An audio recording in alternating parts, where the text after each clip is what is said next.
Hey guys, this is Rudy Lozano, broker with PRT Platinum. We just covered a class where we're assisting you to integrate your listings uh, from Sabor into our website for the disclosure of the compensation. Okay, you only have to do this step once, but you will have to continuously. We used to do things at the end, but now we're doing them up front because we have this NAR settlement that we're needing to be in compliance with. And rest assured, guys, that today is the day. Today is August 14th. Compensation is no longer on MLS. There's a lot of people freaking out in the marketplace right now, and you shouldn't. You shouldn't. I'm going to tell you this: the economy isn't doing as good as it should, and at the end of the day, what will fall in place are supply and demand principles. And sellers are freaking out, which they didn't need to if you have that conversation with them. You want to sell your home and you're hiring me to market your property and to attract an able, willing buyer. So that way you can buy or build your new home, take a job in a different state or in a different country or whatever. And we're needing to compensate the buyer's agent. It boils down to that. If you don't compensate them, they're going to kill somebody else's house or sell somebody else's house. And right now, the builders are being very competitive. So it's not even existing homes that are your competition right now. It's actually the builders, right? Because they're offering 6 and 7% compensation.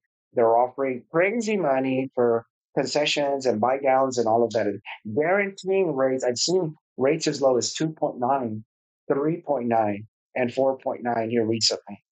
And how builders able to do that is that they did a commitment through their banking line to buy 1,000 rent lots with X amount of millions of dollars. And the guy that has a 800 credit score ends up getting the same rate as the guy that has the 620 credit score.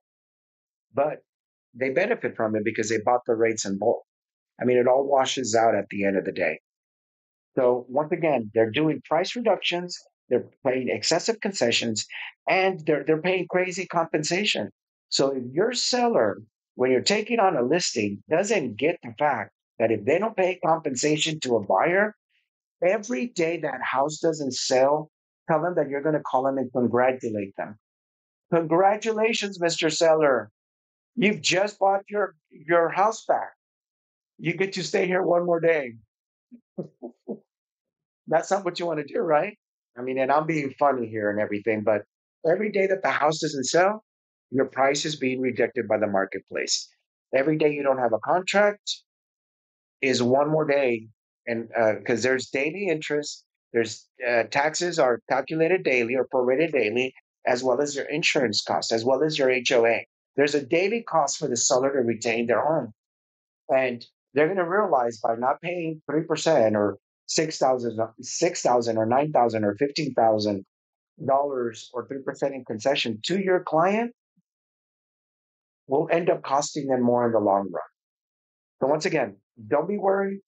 We're going to continue this coaching and this training, through the end of the year to get you guys as familiar as possible. You guys know that I'm available for calls during the day, after hours, and on weekends, on national holidays. I've talked to people when I was in Italy and France, at the Vatican, in Milan. I've talked to people when I just came back from a cruise in Mexico, in Costa Maya, and Honduras. I'm going to take your calls, guys. Don't be alarmed. There's other brokers out there planning their next vacation, their next party. They play golf and they forget about the office. But you have my personal commitment to get you guys through this learning curve. Okay. So I want to start off by telling you the economy is bad. This is the worst thing that could have happened to our country, but it's the best thing that could have happened to us having to deal with this crazy lawsuit. Okay. Because if this were 2 years ago, I'd be freaking out. People were getting a 2.875 interest rate. Properties were flying off the market before they even hit the market. That's not the marketplace we have right now. Every day I'm being bombarded by either realtor.com or Zillow or agents telling me that there's price improvements. Okay.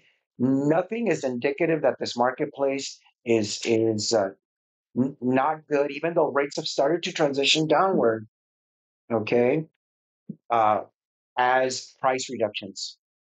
If your house doesn't sell every 7 to 10 days or every 7 to 14 days, you need to be revisiting with your seller and letting them know that their price has been rejected by the marketplace.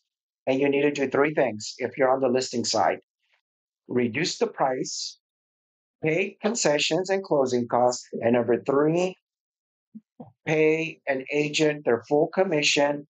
And if you took on the listing at 2.5, make sure that you have your amendments in place where they're increasing it to 3, and then tell them to pay bonuses. There's no incentive like the financial one. Mr. Seller, you want to sell your home? The secret, and builders already know the secret. There's nobody that engages more willing and able and highly qualified buyers like realtors.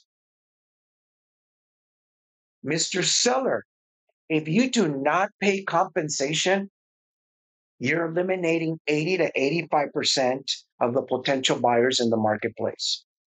Say that at your listing, okay?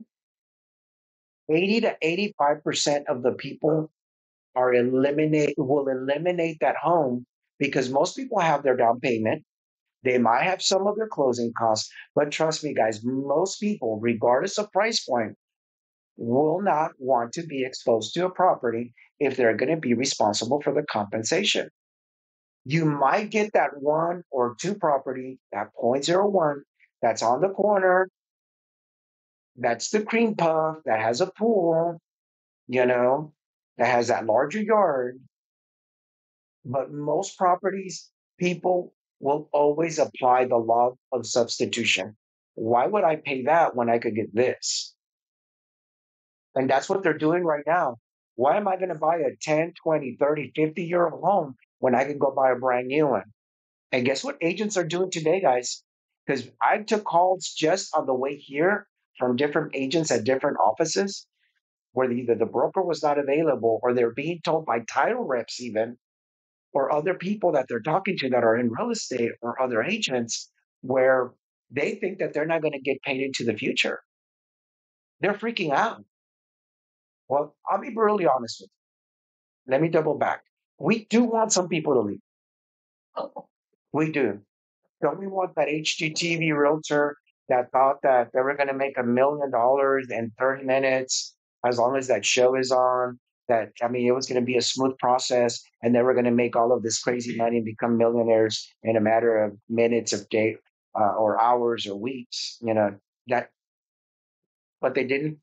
But those people don't return phone calls. They don't return texting, any kind of texting at any hour of the day. They want to handle everything through a text. If they even respond to the text, right? They don't know how to fill out the paperwork.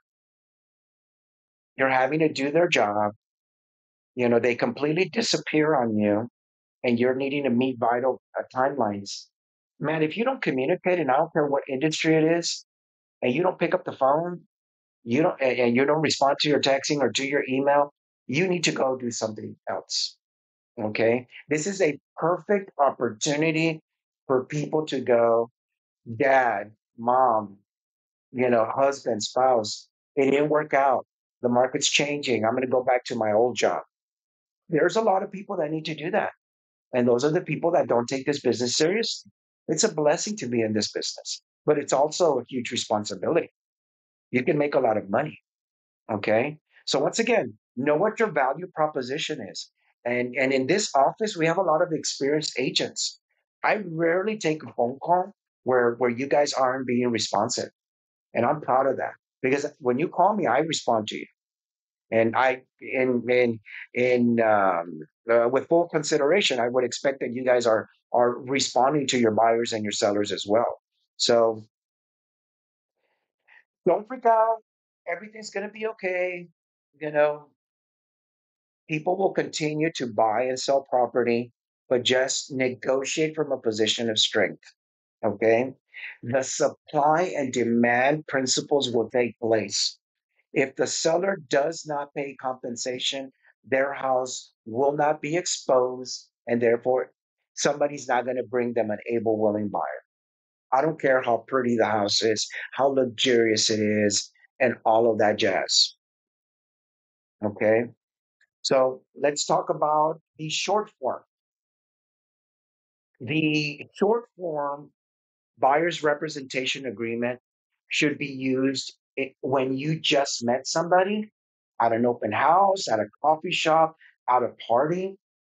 You do not want to give advice and opinion without creating a client relationship. Because no doubt about it, guys, there is sub agency is a thing of the past. Before you could go expose somebody to real estate, go under contract, and you didn't have to tell them that you represented them. Okay. Now it's the law.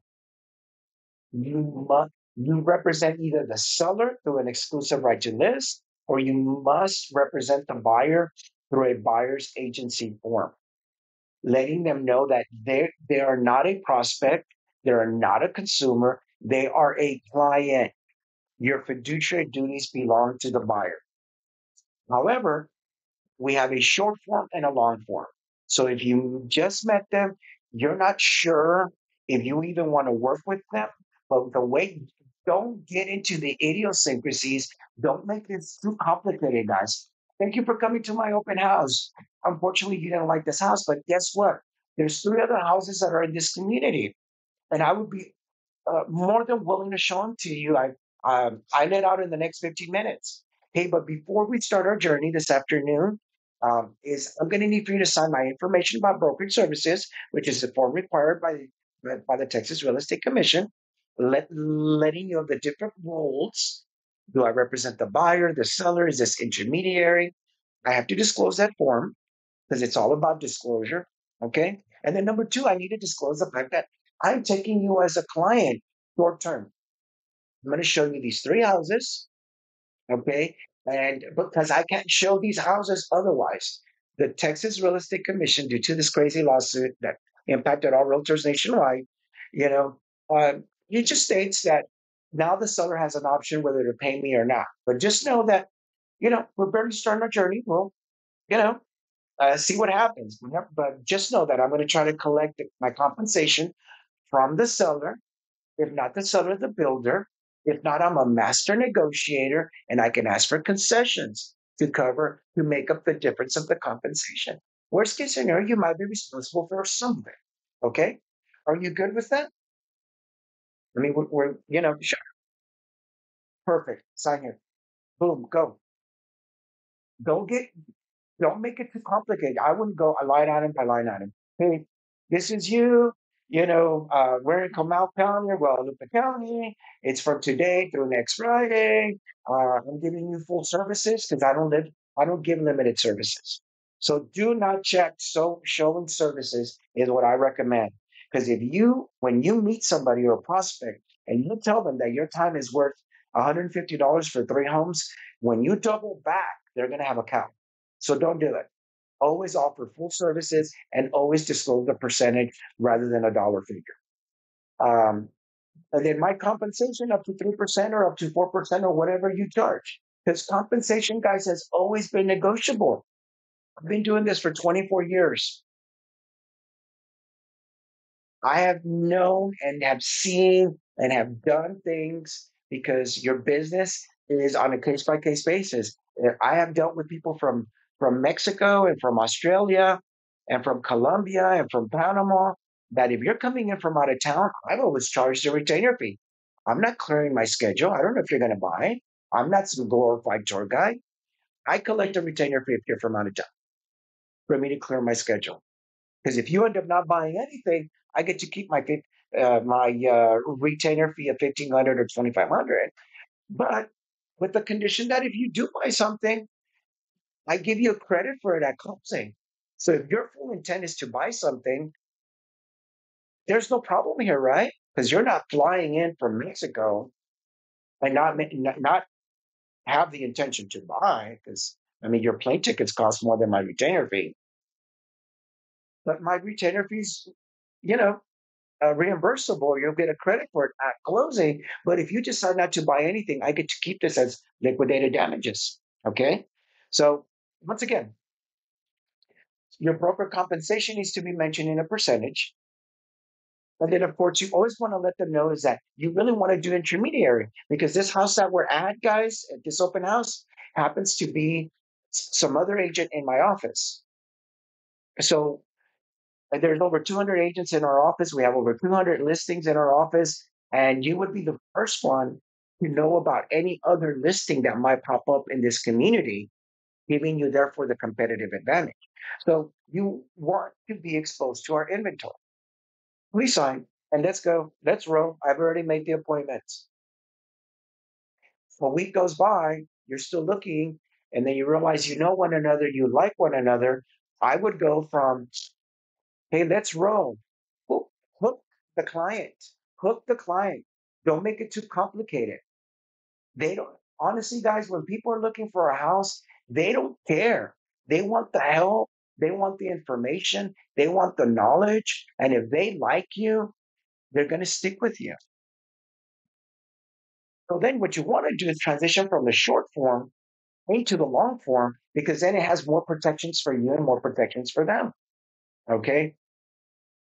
And I'm not going to go through all of it. All I'm going to tell you is that the short form you might want to write for long enough for maybe 2 3 days, maybe a week, and but your long form you definitely want to write it up for for 3 months, 4 months through the end of the year.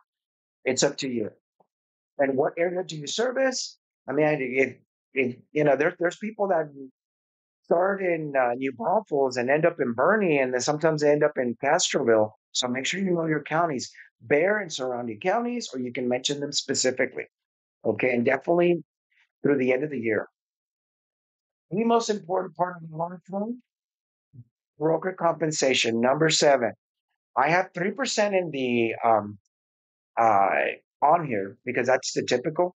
But there's agents, guys, that charge 4% plus their transaction fee. Okay. We have a lady that won't even leave her ranch, if she doesn't collect 4% plus a transaction fee. And there's many times that she even collects a retainer fee up front. So know your value. Yes, ma'am? Transaction fee goes under 7 days special provision?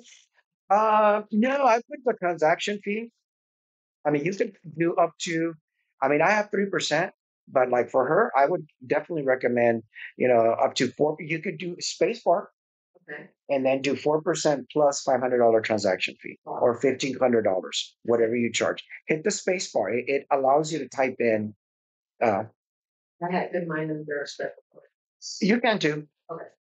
As long as it's clearly identified how much you're going to charge the consumer. It's kind of same thing like an early termination fee on a listing agreement. That's where you put it too.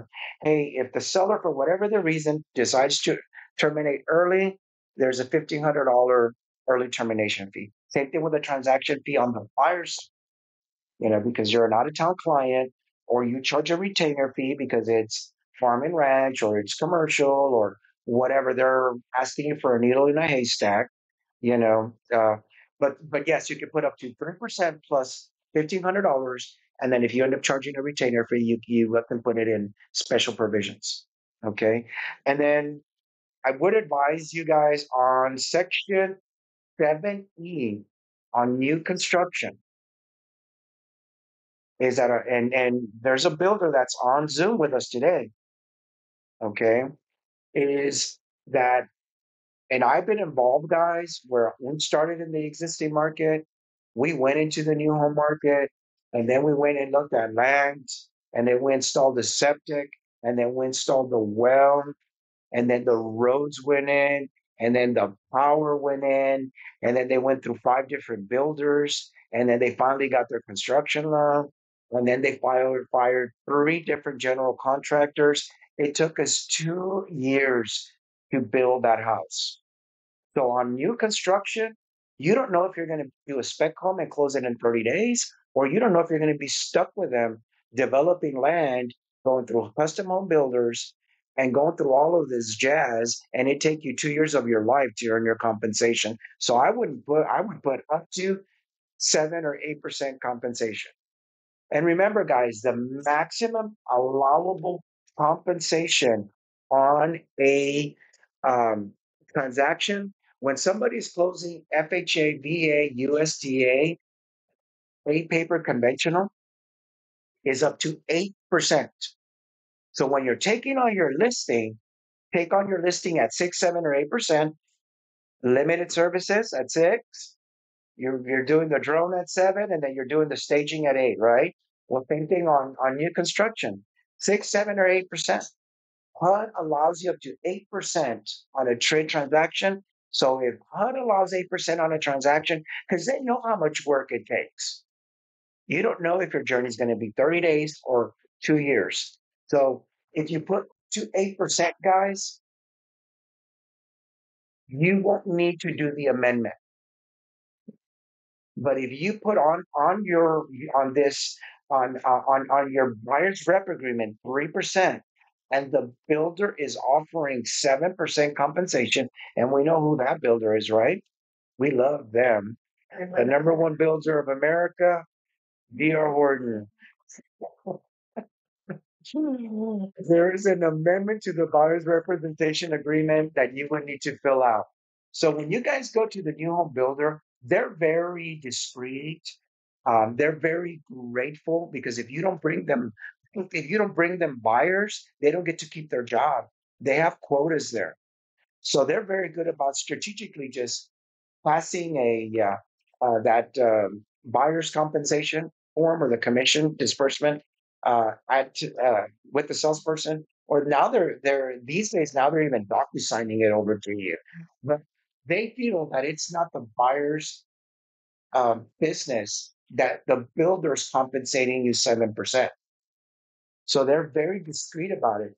However, if you take on a buyer and you write in the short form or the long form only 3%, and the builder's paying 4, 5, 6, and 7, you cannot charge more compensation than what a buyer has already agreed to pay. So if your agreement says 3, the builder can't be paying you 7%. You need an amendment. Okay, but when you get this amendment signed, now you need their authorization for your compensation. Don't do it. On the existing market, put up to 4. In the new construction, put up to 7 or 8%. Because if the builder's paying 7, your long form in March said 7, or let's say in August said 7, and then all of a sudden 4 months later you end up at your Horn and they're paying 7. Well, you don't have to revise your paperwork. But if you took it on at 3, you need an amendment. And at that moment, they're going to go, oh, wow, you're earning 7% commission.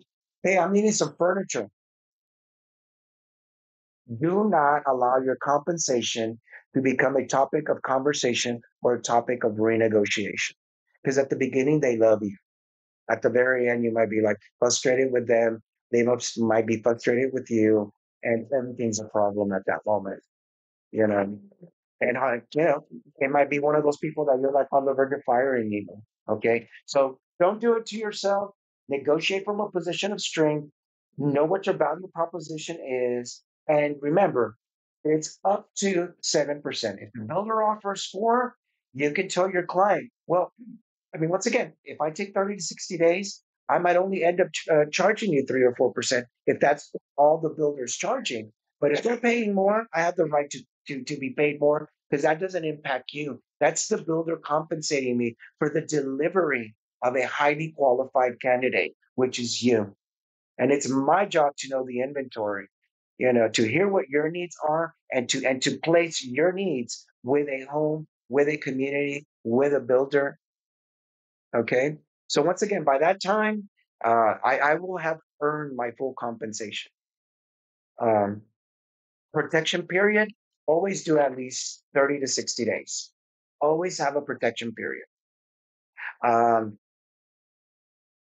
Once again, section 9A is intermediary. And I will cover intermediary on Friday. Because remember, guys, we have a lot of agents, we have a lot of listings, and the probability when you're taking on a listing, it's not just you taking on the listing, you're mobilizing your team of 200 other people. So this office doesn't take listings at 3%, because then the 200 other people that are part of your team might not get compensated. So don't do that to yourself. Because who's going to do your open houses? Who's going to be doing your social media boost? Who's going to be helping you a door knock and everything and create a frenzy for your listing? Well, you need buyers agents that don't have a lot of business to be mobilized to help you market that property because it's a team effort. And if they so happen to bring a buyer, we need intermediary to have two agents in this office. Okay. Furthermore, we don't take on a listing for less than 6% because don't let's not forget about our brothers and sisters. Maybe not brothers and sisters. We love everybody, right? Let's say business associates from other offices. I don't have a problem with anybody. If you're bringing me a buyer on my listing, it's a win-win for everybody. Okay.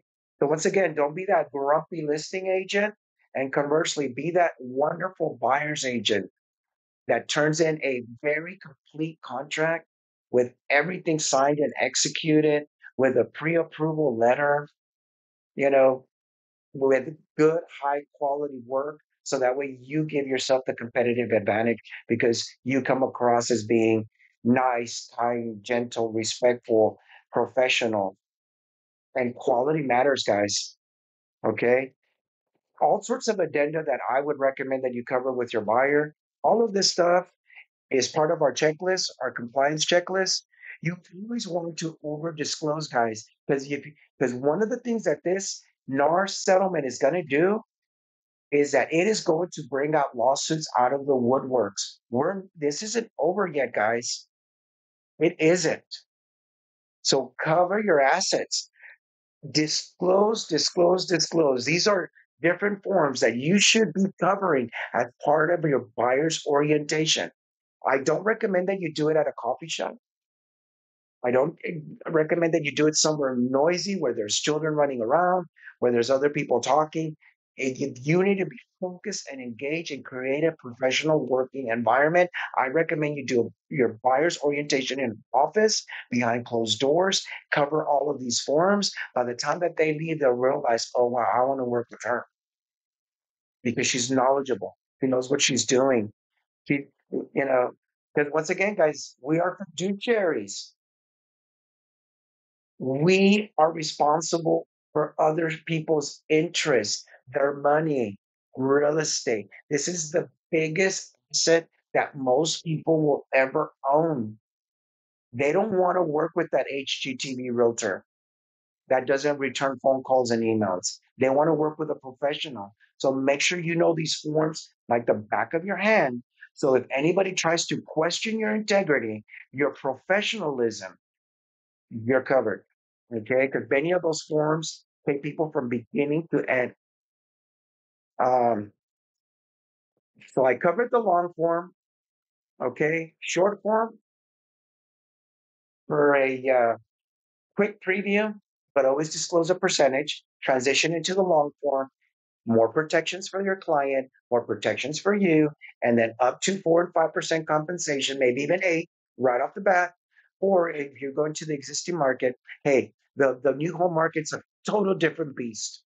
It's a lot more tasks, more activities, more liability for everybody. And if HUD allows up to 8%, that money's up for the taking if the builder's willing to compensate you because they love realtors. They do. Because guess what you bring? A highly qualified, willing, and able buyer that might be paying cash and already has their pre approval with their credit union like Randolph Brooks or Security Service or Wells Fargo or Bank of America. You're bringing the cash. And if a seller cannot understand that every day that their house doesn't sell, is an indication that you need a buyer's agent. Okay. And if your own agent can't explain to you the value of a buyer's agent, they're getting ready to find out. Okay. Because one of the thing about realtors, especially the ones that survive 2006, 7, 8, and 9, and there's some of us in the room, we're like the roaches. We survived nuclear warfare. Okay. We're resilient.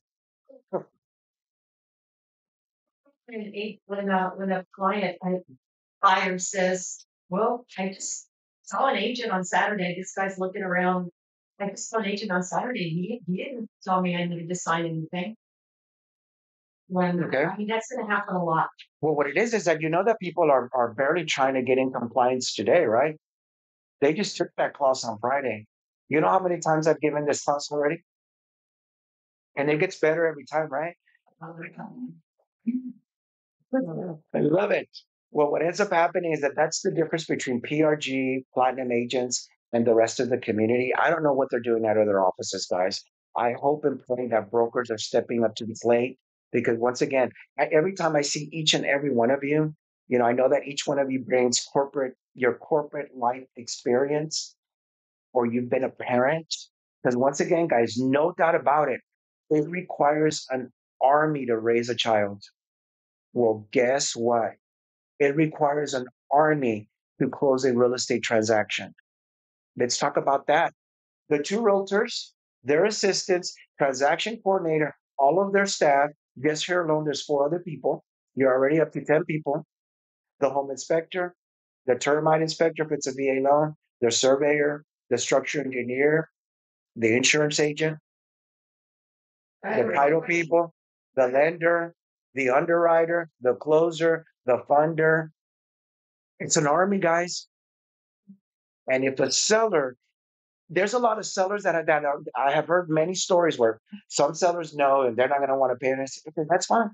Take on the listing, but then let them know that if you don't pay compensation, and show them what their competitors are doing. But once again, we're getting a lot of positive feedback from sellers going, no, why wouldn't I pay? I need my house sold. I need to report to my job in California.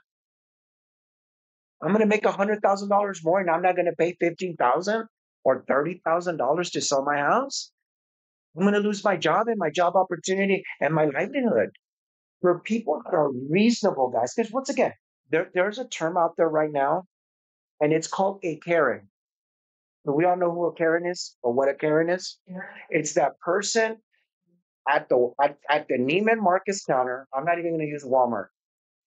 The client at the Neiman Marcus counter that has gotten VIP white glove treatment that nobody can please, that they're unhappy.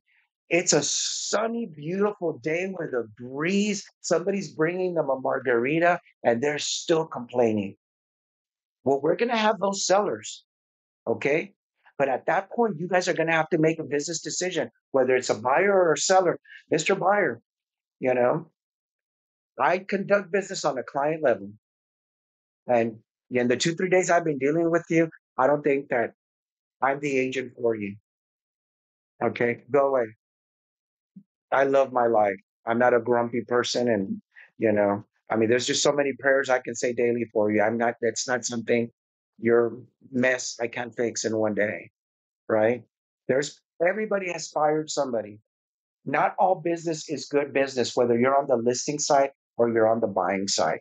If somebody robs your peace, put a price on your peace. If I can't sleep at night, or I'm going to walk through the door and I'm upset at my kids when no, you'll go away. May God bless your life journey, but I don't need the business that much. Okay. It's okay to terminate people or not take them on as clients. Okay. So, once again, my 2 cents, sellers will understand, especially in this economy, that if they don't pay realtors, most transactions in San Antonio, 80 to 85% of transactions involve co-brokering, guys. It involves usually two agents. The city's too large. The chances that the agent from New Braunfels is going to do both sides for a listing in Castroville is slim to none. It doesn't matter where you're at. The city is growing. We're anticipating to bring in 5 to 7 million people into the city of San Antonio. The market's getting ready to bust open. In my opinion, I don't think that there's enough agents to service what's coming. And agents are going to realize that sellers are going to realize that there's too many houses sitting, and then they all look alike. The difference is the compensation. You pay me 7%. Trust me, I'm going to make that. Track home look like a custom one. Look at the beautiful HOA. That's the reason they do those things, guys. Look at the beautiful walking trails and look at the HOA. It's fabulous. They even have an event center for you. And look at this HOA. They look like water parks these days. You know, you don't even spend time in the house. Is it close to work and school and church? Sure, not a problem, right? We all can get creative, but when they're not paying any compensation, you're like, what do you think? You let them decide. Well, the house is more fabulous when you're describing. No, I mean, in this case, what do you think? Let's talk about the pros and the cons. This is a 10, 20, 30, 50-year-old home because we all could get negative. I mean, attorneys practice on the pros and the cons. So do realtors. What are the pros and cons of buying a new home? What are the pros and cons of buying this 50-year-old home? You can easily turn that to your advantage. Oh, and by the way, you would be responsible for my compensation.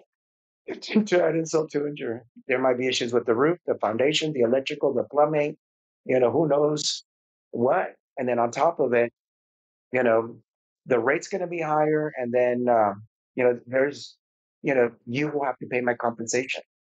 Are you prepared for that? Do you have enough money in reserves, to foresee potential repairs on this property in the existing market? Is that an option for you? Are you that goo goo gaga over the house for you to be in the same community that your brother lives in? Oh no, we don't even see one another. We'll be in the same community. We don't even see one another anyways. Okay, well, let's look at other options.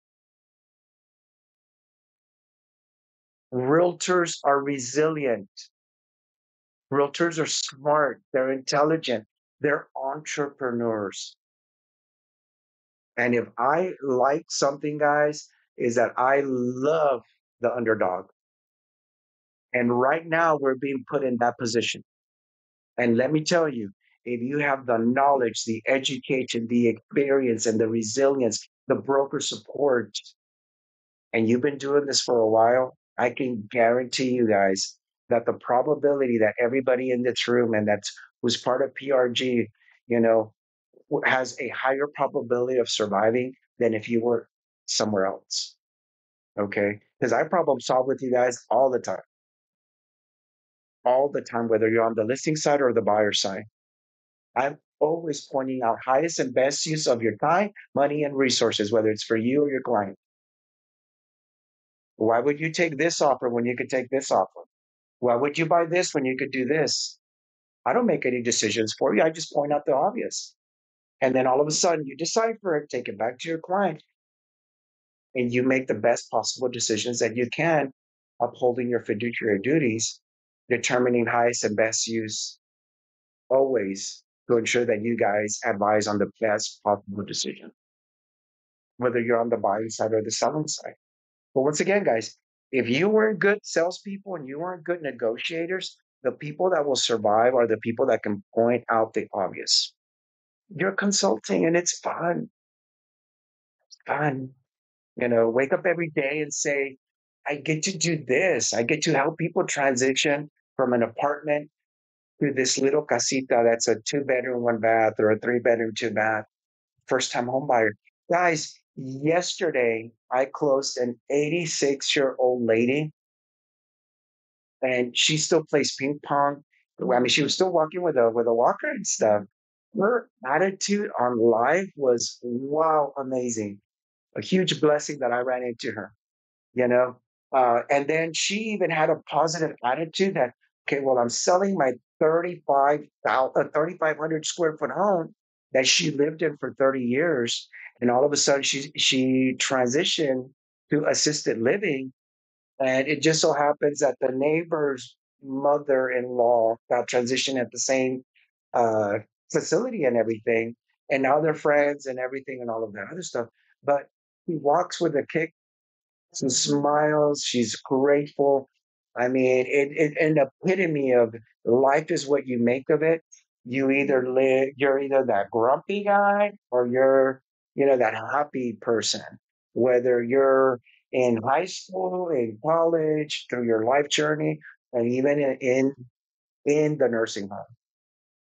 It's really up here. and here. Okay. So once again, what we sell is value. Know your value proposition. Um, that is all that I'm going to cover today, guys. I know that I'm a little bit intense. I covered the short form, the long form, the amendment, which I'm not a big fan of you guys using it. But just know this, whether you're on the listing side or the buyer's agent side, we will need to do quality control up front. So when you're getting ready to submit an offer, your buyer's rep agreement already needs to be executed, your information about brokerage services, as well as all this addenda. Okay. Prior to your contract being executed, make sure that you're not doing the probability that all of your stuff got executed with the first offer at that moment with the same DocuSign confirmation certificate on your next 10 deals is very unlikely. You're going to have to get these buyers reps agreement executed and acknowledged way before you write up your offer. You need to upload your stuff. If your integrity is questioned, your character is questioned, and TREC receives a complaint and they require to see your listing agreement and all of your forms, your buyer's rep agreement, specifically your buyer's rep agreements, is what I think that they're going to go after. They're going to want to know the day you disclose to the day that you went under contract, and if there were any amendments. And they're also going to want to make sure that the agent didn't sign on behalf of the buyer. So your electronic signatures, make sure that they match the buyer's rep agreement. If it says Mary Smith 12 at Gmail, your certificate better show that. Because TREC, or if we're involved in a lawsuit and the buyer says I never received it, and then they had to pay you your compensation, or they're upset that they thought you were going to get 3 and all of a sudden you got 7. If they file a suit or they file a complaint, your paperwork needs to be in compliance, and I wouldn't play any games. You better have your ducks in a row to the point of even having your electronic signature certificates that match the date that they signed and you delivered that paperwork to them. Okay. So upload your paperwork up front because remember, CDAs will need to be delivered to you guys within 10 days or 15 days of you guys going under contract. We're no longer doing this at the end. If we need to know about the compensation, we need to know if you're getting paid a bonus. Your paperwork needs to match the contract. You cannot get more compensation than what the buyer's agreement states. Okay, if they're paying a transaction fee, or if you negotiated a contract, and it happens in our office very frequently, and you're a master negotiator and you collected $10 or $15,000 in closing costs, and your transaction fee or 2,000 of it from the 12,000 in closing costs needed to go to you, your CDA needs to be delivered to you. You need to bless it because the title company is no longer responsible for your compensation. Who's driving the closing disclosures? The lender. It is your responsibility to let us know who the lender is, who the loan officer is, and who the processor is. And then the underwriter needs to know, and the closing and funding department needs to know that from the $12,000 in closing costs, 2,000 of that is yours, or that the buyer's going to pay for your compensation because now the lender needs to disclose that the seller or the builder wasn't paying you all the compensation, that the buyer's responsible for part of it. So guess who drives the CD, guys? The lender, not even the title company.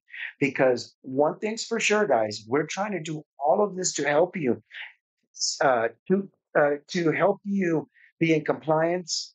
But more than anything, guys, is we want to help you protect your income and your business.